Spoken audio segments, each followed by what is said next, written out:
Thank you for asking about Shining Resonance Refrain. Thank you. Because you know what? That's a game I want to talk about today. Shining Resonance Refrain. Me and that game, we go way back. We go way back because, I first played the demo like 3.5 years ago. And I liked it, but the demo was too damn short. Not enough to have an opinion. So what I did was I borrowed the game. I didn't buy it. I was like, man, I'm not gonna pay a lot of money for something that I'm not too sure about. So let me borrow the game, right? So I borrowed the game for a few days. And I put a few hours on it. And I realized back then that a lot of people hated the game. They were saying that the game was very unbalanced, that it just made no sense, that in one random encounter, you killed everything in 1 second, and in the next random encounter, the enemy killed you in 1 second. And that's something that I noticed. So about a month ago, I saw the game for sale for $6 on the PlayStation 4 store. Since this game is developed by MediaVision, and I'm a fan of MediaVision. I fucking love Valkyria Chronicles, and I'm a fan of Wild Arms. I'm trying to understand what the hell happened with the gameplay. There's an easy mode, a normal mode, and a hard mode. So I was playing on easy because I'm pretty lame at action RPGs, and I always do the same. I play on easy, and if I start feeling that the game is too easy, I go back to normal. I do a lot of that with action RPGs. So even on easy, I was pretty much living the experiences that all of these people live through. I got into a random battle, I killed everything in seconds, and I'm like, okay, easy mode is too easy. And I run to the next enemy, and they kill me in 2 seconds. What the fuck, man? And now let me talk about the bosses. Same deal, man. Same deal. You killed one very powerful boss.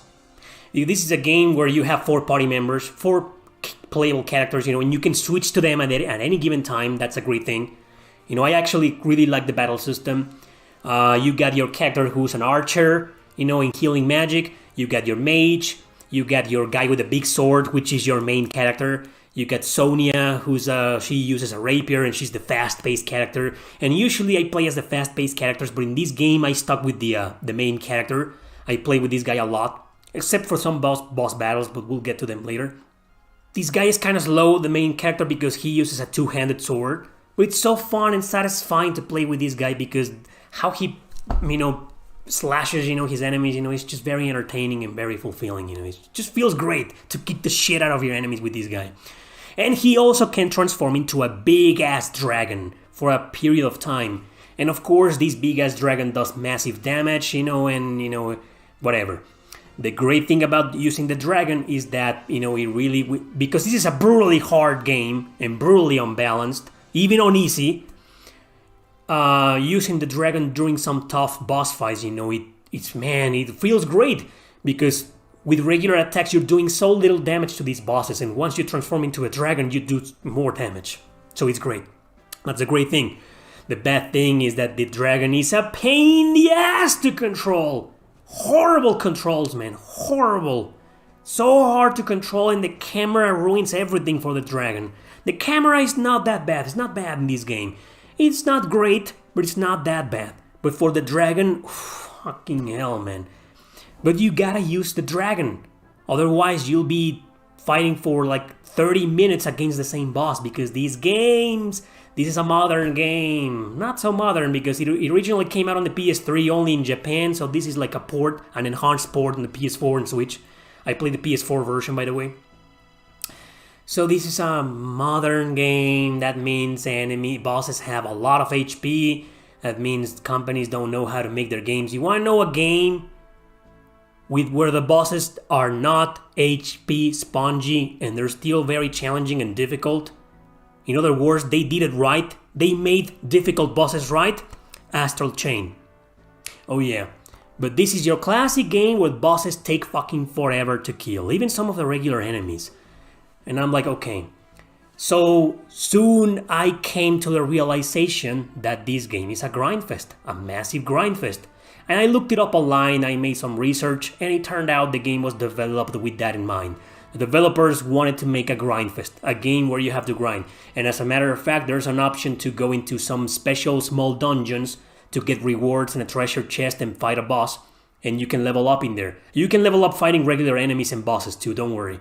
But if you want to grind some more, you go and do that. The majority of the bosses on easy mode gave me no trouble whatsoever. Some were challenging even on easy, but I pulled through. And in others, I was severely underleveled, so I grinded a lot for hours and hours and hours. And you know the drill, right? If you're an RPG gamer like me, you know the drill. So I leveled up, fought the boss, defeated the boss, etc. All's good right now. Okay, the game is brutally hard, it's unbalanced, but there's an easy mode. I'm playing on easy, so I'll probably beat this game, and if I run into any trouble, I'll just grind for like a couple of hours and succeed. So far so good, everything's great, this game is good, I recommend it, but they did something that I fucking hate. I fucking hate this when they do this passionately. Since the beginning of the game, since I had a full party, more than 4 party members, I noticed that the characters that weren't on my party, they weren't getting any experience whatsoever. No. And I said, whatever. It's okay. This character, I'm not gonna use this character. I don't like this character, I don't care, I have my party. I have my harem, my guy and the 3 girls. So those are the characters that I trained the whole game. And then I get to a battle. And guess what happened? Guess what? Oh!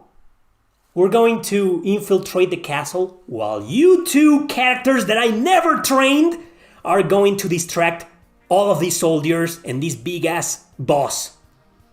So we can get away. Only 2 characters. 2 characters. I was my main characters were at level 50 something by this point. 55, no, like 50. Let's leave it at 50. And these other 2 characters, they were fucking level 20, man. And do you have any idea how long it takes for you to gain a single level in this game? You guessed it, it takes fucking forever. So now the game is forcing me to do a really hard 3 battle in a row. You fight some soldiers, then some harder soldiers, and then a boss, and 2 hard soldiers at the same time. With only 2 severely underleveled characters that I don't like, and then one of them is not fun to play as. This Lancer guy, it's just not fun. I can't get used to this guy.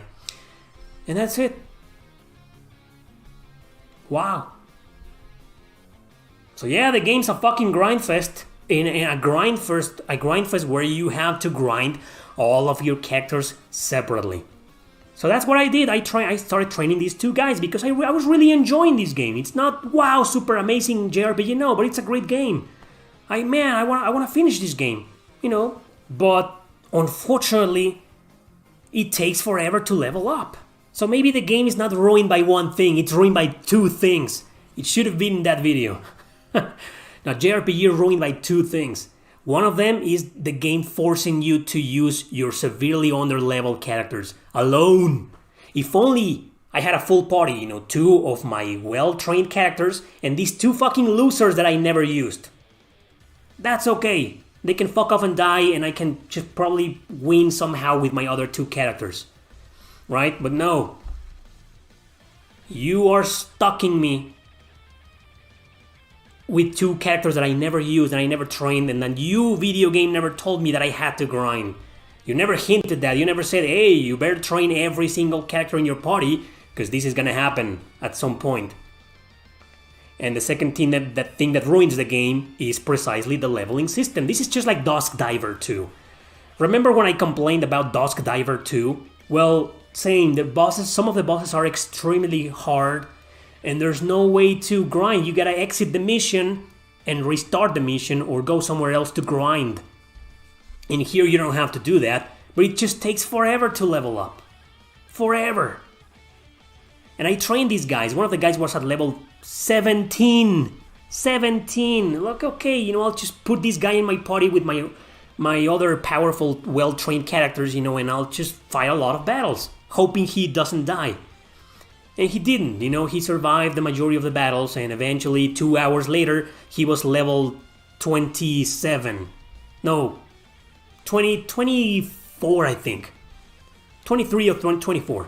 So it took me 2 hours. 2 hours fighting in an area where the enemies are level 50, same as my main characters, you know, and this guy was level 17.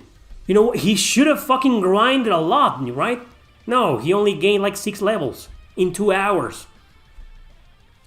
So, you guessed it, my man. I rage quit in the game. Fuck that game. Do I recommend it? I recommend it for people who, first and foremost, are into heavy fan service, but also for people who love grind fests. And remember, you need to grind every character in the game, all of them. They don't gain experience unless they are in your active party. So good luck putting, some of you love putting hundreds of hours into your games to brag about it. I don't know why. I don't see how that's something to brag about. But whatever, you know. If you're that kind of person, yes, this is a strongly recommended game because the battle system is fun. The graphics look good for a port of a PS3 game. Port, not a remake or remaster port. It looks great. The fan service is... oh man. And overall, it's a great game. It was just ruined for me because I'm just not in the mood for spending hours and hours and hours on grinding characters that I don't like.